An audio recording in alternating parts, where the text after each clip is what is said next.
जब रुपए की कीमत डॉलर के मुकाबले कम हो जाती है या एक डॉलर में रुपयों की संख्या बढ़ जाती है तो उसे ही मुद्रा का अवमूल्यन कहा जाता है, जिसे इंग्लिश में डिवैल्यूएशन कहते हैं। सामान्य भाषा में इसे ही रुपए का गिरना भी कहा जाता है।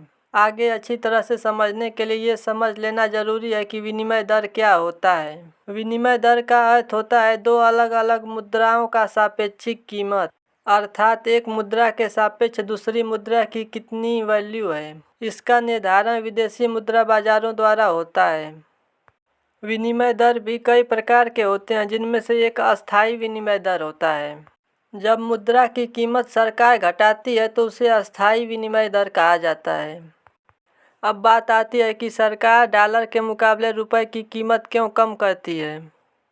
तो इसका जवाब है कि विदेशी निवेश को बढ़ावा देने के लिए ऐसा किया जाता है। ऐसा करने से निर्यात भी बढ़ता है। इसे एक उदाहरण से समझते हैं। मान लीजिए एक गेंद की कीमत 20 रुपये है और एक डॉलर की कीमत 60 रुपये है, तो एक डॉलर में 3 गेंद मिलेगा। लेकिन यदि एक डॉलर की कीमत 80 रुपये हो जाए तो एक डॉलर में 4 गेंद मिलेगी। यही कारण है कि विदेशी व्यापारी मुद्रा अवमूल्यन के बाद भारत जैसे देशों से ही सामान खरीदना ज़्यादा पसंद करते हैं, क्योंकि उन्हें कम डॉलर में ही ज़्यादा सामान मिल जाते हैं। निर्यात को बढ़ावा देने के लिए भारत में आज़ादी से लेकर अब तक 3 बार मुद्रा का डिवैल्यूएशन किया जा चुका है। सन 1947 में एक डॉलर 1 रुपये के बराबर होता था।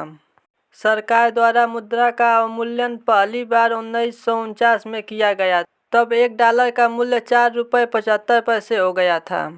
दूसरी बार सन 1966 में किया गया था, तब एक डॉलर का मूल्य 7 रुपये 10 पैसे हो गया था। तीसरी बार करेंसी का डिवैल्यूएशन 1991 में किया गया था, तब एक डॉलर 24 रुपये 58 पैसे के बराबर था। विनिमय का दूसरा प्रकार अस्थायी विनिमय होता है, जिसे इंग्लिश में फ्लोटिंग एक्सचेंज कहते हैं। यह पूर्ण रूप से बाजार पर निर्भर होता है। यह बाजार में डिमांड और सप्लाई के आधार पर कम अथवा अधिक होता है। जिस करेंसी की मांग बाजार में घटेगी उस करेंसी की वैल्यू भी कम हो जाएगी। जैसे एक डॉलर कुछ वर्ष पहले 75 रुपये के करीब था, लेकिन अब वर्तमान में एक डॉलर करीब 80 रुपये के बराबर हो गया है। इससे स्पष्ट है कि बाजार में भारतीय करेंसी यानी रुपये की मांग घट रही है।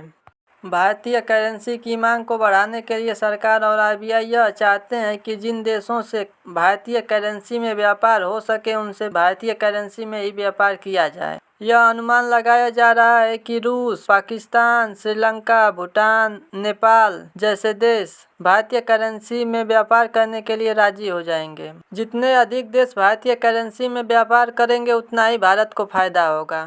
खैर, अब देखते हैं आगे क्या होता है। जब मुद्रा का अवमूल्यन सरकार करती है तो सरकार एक प्लान के तहत करती है, जिससे देश को फायदा भी होता है, जिसकी वजह से विदेशी निवेश भी बढ़ता है, निर्यात भी बढ़ता है और यहाँ के लोगों को रोजगार भी मिलता है और देश की जीडीपी भी बढ़ती है। साथ साथ यह भी बता दें कि चाहे मुद्रा का अवमूल्यन सरकार करे या बाजार में डिमांड और सप्लाई की वजह से हो, महंगाई का बढ़ना तय है, क्योंकि विदेशों से इंपोर्ट होने वाले सामानों के लिए हमें अधिक पैसे देने होंगे। जैसे भारत अपनी आपूर्ति का 80% तेल इंपोर्ट करता है, ऐसे में भारतीय मुद्रा यानी रुपए के कमजोर होने से इसका सीधा असर लोगों की जेब पर पड़ेगा। इसे एक सामान्य उदाहरण से समझते हैं। आज से लगभग 15 या 20 वर्ष पहले घड़ी सिर्फ 10 रुपये में आधा किलो मिलता था, लेकिन आज के समय में वही घड़ी सिर्फ 10 रुपये में केवल 135 ग्राम मिलता है। मुद्रा के कमजोर होने से महंगाई देश में एक से बढ़कर एक रिकॉर्ड बनाने लगती है